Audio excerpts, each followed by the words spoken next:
Hey YouTube, it's Graxy. Welcome back to the channel. Hero Siege Season 8 begins on September 12th, and with that, I've gone through all of my build guides for Season 7 and updated them for the new season. In today's video, we're going to be checking out my starter and progression build guide for the Heavy Ball Marauder in Season 8. This is going to cover everything that you need to know to league start this character, as well as get you up into that early game so you can start farming and give you tips to progress the character into the mid game and the end game. Be sure you hit that subscribe button and keep up to date with all my future Hero Siege related news, content, and videos. Let's get into it. So first things first, disclaimer, this was created during the Season 8 closed beta with the content and mechanics that were available at that time. Also in the Season 8 beta, we do not have access to an item spawner. I had to farm all my own gear. So this is going to be based on previous build trends and data, as well as me just going into the in-game journal and theory crafting with what's available there. So if you've never played Heavy Ball before, generally it's a line attack, right? But in this case, we use the augment that actually makes it spin around us. Let me just kind of show you what that looks like real quick. I'll turn this off so you can kind of see. Heavy Ball just goes out in front of you. Normally, you only have one of them, right? So you'd be leveling up, it'll look like this, right? Excuse me, it'll look like this. However, with the sub-skill trees, we gain access to additional balls. Lol. We gain access to additional balls, and then we can also make our balls spin around us, right? This will give us increased damage as well as some critical strike damage, which is really, really nice. We also have some other utility with the build. Let's pop into a zone here. We can use it to pull monsters around us. It's kind of hard to see because I got some damage here. But we can grab them, and they'll actually pixel stack around us, and then we can blow them up with our Heavy Ball skill, right? So that's one really cool way that you can use it. You can just kind of grab everything, pix it all together, and then blow it up. So that's all nice and neatly stacked, and all the loot will drop on top of you.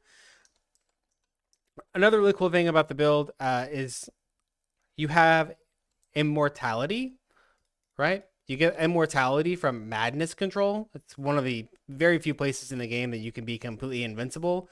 So you become immortal for a short duration. This is also a blink. So while you're leveling up, you'll be able to hit this skill if you're like, you're going to a situation where you would die, or maybe you just do it like to skip a mechanic.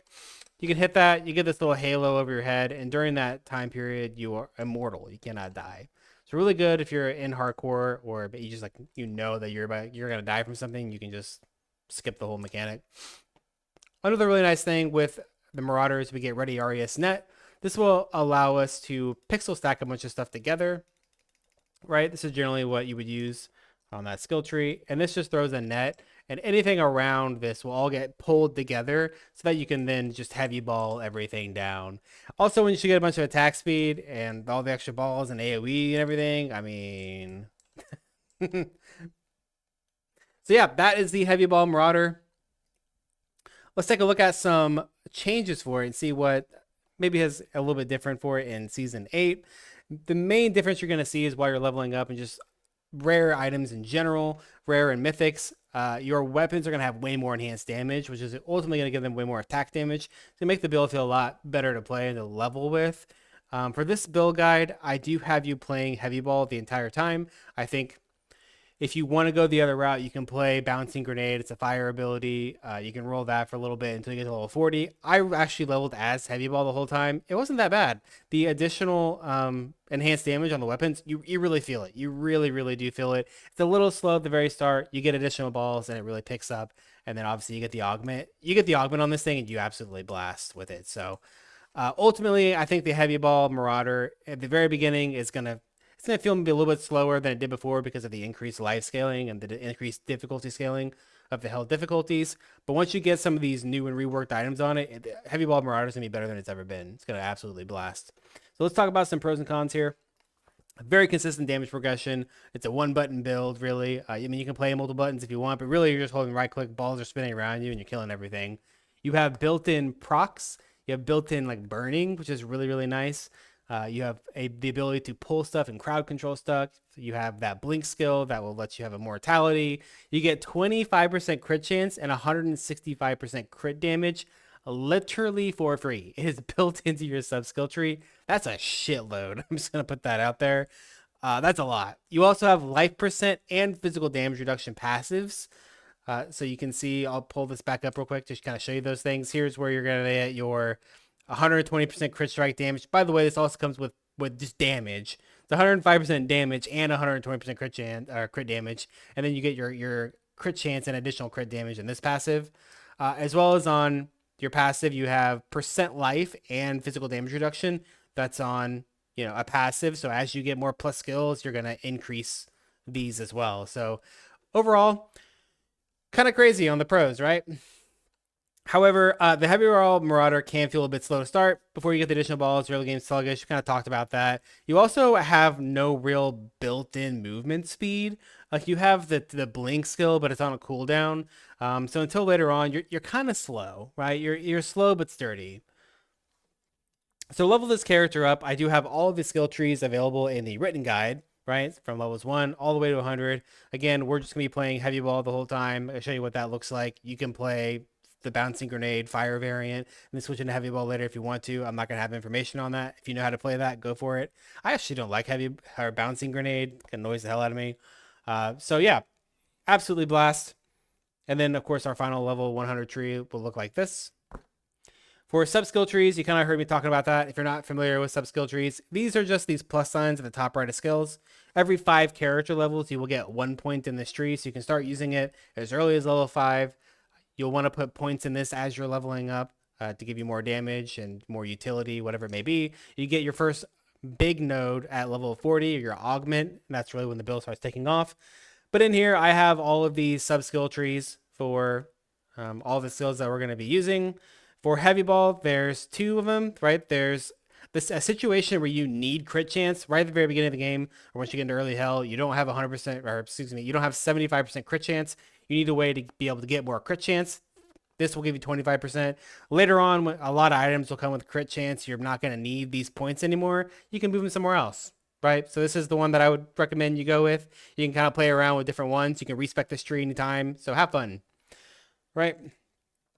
For attributes, while you're leveling, 2 points strength, 2 points vitality. It's a pretty staple. You can go more vitality if you feel like you need more life, or you didn't get lucky on some of your satanics, so you're kind of low on life. Or maybe you feel like you need more damage. You need to go 2 points into, or so you can put all your points into strength. However you want to work that out. Fortunately, on a physical character, a lot of times our mana is solved super easily just by finding any amount of mana leech anywhere, and you pretty much are fine. But if you need some energy at the very beginning of the game, just to give yourself some more mana, by all means, sock it. 20 points in energy goes a long way. And if you're having trouble with hitting monsters, you do need attack rating for the build before you can get some ignore target defense. Put some points into dexterity, find some dex on like charms or attack rating on charms. This will really help with your early game and making sure that you can hit. I didn't really have a whole lot of hit issues, but it could be a situation where that arises, so I just want to talk about it. And of course, in the end game, you're going to go all points into strength to give yourself the most amount of damage. If you're in hardcore, maybe you go more vitality. Totally up to you. For gearing, in this section, we have stuff on leveling, we have progression, we have Inferno items. This is really just designed to give you workable suggestions at different stages of the game.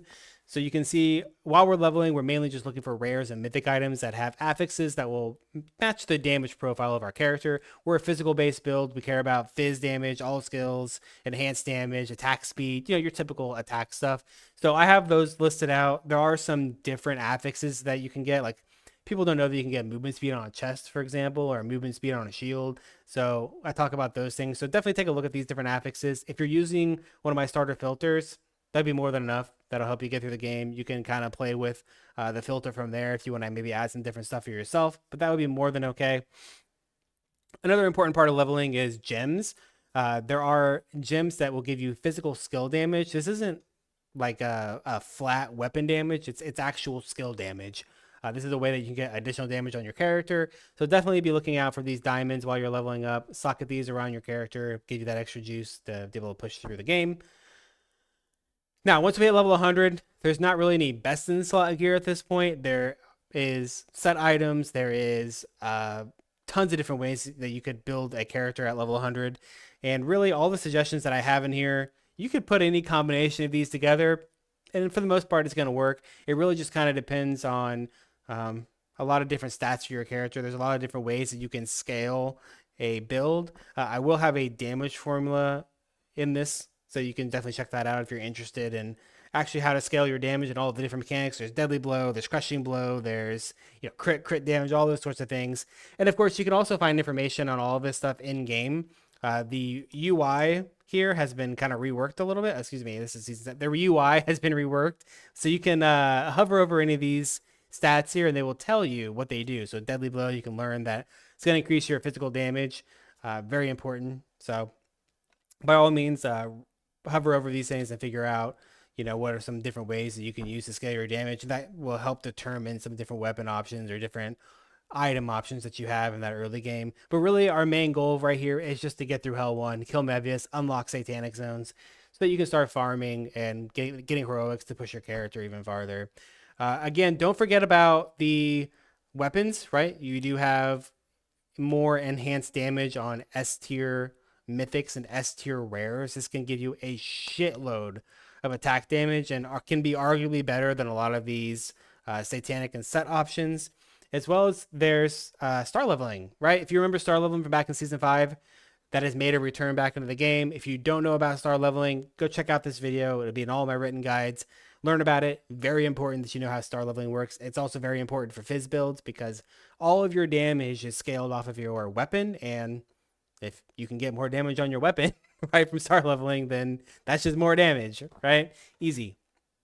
But definitely give this a look-see through for the Fresh 100 to be able to get through the early game and find some items to get through your Hell 1 and unlock Satanic Zones so you can start farming.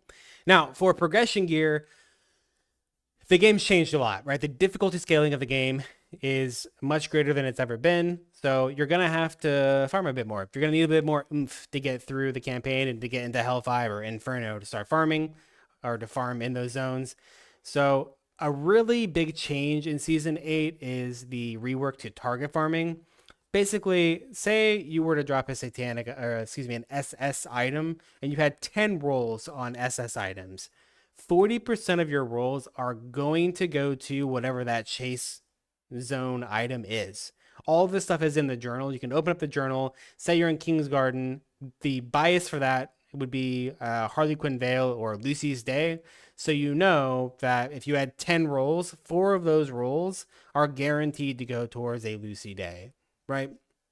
So that's really important in order to help you farm out some unique items, right? That's not including the other 6 rolls. The other 6 rolls could also be on the chase zone unique as well. It's just also goes against the entire global pool. So overall, target farming much better. So going through here, you're going to find tons of different weapon options and things for your character. We are still working on updating some of these, so just a heads up. I'm going through every single item that has been reworked or changed and putting these in the guides. So yeah. Next, we have Inferno items. I've taken all of the Inferno items that were in the mid-game section from before, and I pulled them out and put them in their own tab. And the reason for that, it's a lot harder to get to Inferno now. It's not something that you're going to be farming. Most of us probably won't even be farming it for the first few days, right? It is much harder to get there. You need a lot of damage. Even if you get to Inferno, like you might unlock it, but you're not going to kill any bosses in it. You need gear, right? So I've taken all the Inferno items to put them in their own section. It's really more aspirational gear, or it's maybe something that you're able to buy on the auction house from other players once they are able to start farming some of these items. For relics, for a physical crit build, honestly, they haven't changed too much. It's kind of still the same meta around physical crit builds. But there are some other options with like getting additional life if you're playing hardcore. There's also proc effects, right? And there's a whole deal with relics and proccing relics and relic effectiveness within rings and stuff. So that's something that I'm going to be testing in the open beta. I don't have access to the rings to really try this. So hopefully we can get enough people and we can figure out maybe some different things that we could do with relic procs. But for the most part, for most crit builds, you're going to be following the typical crit meta relics, right? With some other options in here. You can unlock a 5th relic slot by completing the Fall of Darkness quest. This is killing Uber Amun-Ra and Uber Gabriel, right? So it's not something you're going to get early on, but eventually you will have a 5th relic slot. Potions haven't changed really at all. It's the same situation. However, Molten Paw is a way that we can get burning for free on our back bar. We can proc fire enchant on our back bar. This will allow us to get burning so we can utilize potions like the coffee container to get extra damage or increased damage to burning targets. Really, really nice. For chest augments, Berserker Rage is going to be the most damage flat. However, I just prefer lethal tempo. I like having attack speed. I like being able to move around quickly and attack quickly. So I'm going to be going lethal tempo. Berserker Rage also decreases your resistances. And on a character that you're probably going to be using a two-hander on for at some point, you're really going to need a way to, you don't want to decrease your resistances. You could also go Taper Strike. You could also go Survivor Shield if you're in hardcore. Could be some options there as well. For Mercenaries, they've been completely reworked in Season 8. Take a look at this, read through all of this information to kind of help you decide on what merc you want to go. For this character, most likely it's going to be the Archer Merc or the Knight Merc. The Knight Merc if you want to tank, the Archer Merc if you want more of an attack speed buff. Mercs have also been given the ability to wear belts, gloves, and boots. So we've added some items in here of different things that you might want to go for. I'll be honest with you, mercs are probably still just aura bots and magic vine bots. So I've elected to put mainly just magic vine related items on the merc and like gearing people to show them, hey, like you can get these items that have magic vine on your merc in these slots. If you want to go a different route and try to make some weird, crazy build with damage and proc and whatever the hell you got going on, by all means be my guest, but I think majority of people are going to want to have that early game magic find to help them farm better, right? So that they can push their characters. For hero levels, nothing's really changed for hero levels. There's a few nodes on the tree that got a little bit of buffs. If you don't know how hero levels work, be sure you go check out this video. It teaches you all about hero levels, how they work, when you get them, some different strategies and what you can do in order to spec your hero level tree. For the most part, there's only a couple of them, but yeah. Same thing for glyphs. Glyphs haven't changed at all. Same situation. Go check out the video if you don't know about glyphs, how to find them, how to farm them, all that sort of stuff. I have all that information there. For loot filters, we will have loot filters available, right? We'll have loot filters available. I will have starter, nightmare, hell, and endgame filters. These are all done. I just have to get some of the stuff on the website figured out and this figured out. And so we'll have everything ready for you guys so that you can make your filters before league starts, about an hour before league starts. Another thing that you can try is open beta, starts on September 5th. You can use any of my filters. I'll have them available for you guys to make filters, save them to your account, save them to your profile, export them, whatever you got to do. Then when the new season starts, upload them. If they work, fantastic. If they don't, I will still have this link here where you can go and make the filter again, right? I've never been able to make filters that work between open beta, or excuse me, that work between beta and the live servers. I don't know why. It's just they've never fucking worked. So hopefully they will this time. If not, cool. I got you. For helpful resources, if you're a newer player, you just need a refresher on stuff, I have information on damage formulas, questing, zones to farm, mining guides, the helper, whatever you need. This will also be in a document. I had to move them to a new document because we're running out of room on these documents. So that'll be in its own spot. It'll also be available on the website soon. I'm working towards that. So yeah, that's going to be it for the Heavy Ball Marauders starter and progression guide. Definitely come check me out live at twitch.tv/Drax_TV. We're continuing to make guides. We're testing stuff. This, like I said, we have open beta that starts on the 5th. I'm going to be trying to test some of the follower relic stuff if I can get, obviously a couple rings and everything. So that's what I plan on doing. Be sure you guys hit that subscribe button. Keep up to date with all of my guides that we're going to be releasing. I got a ton more still to do. And yeah, I will see you in the next video.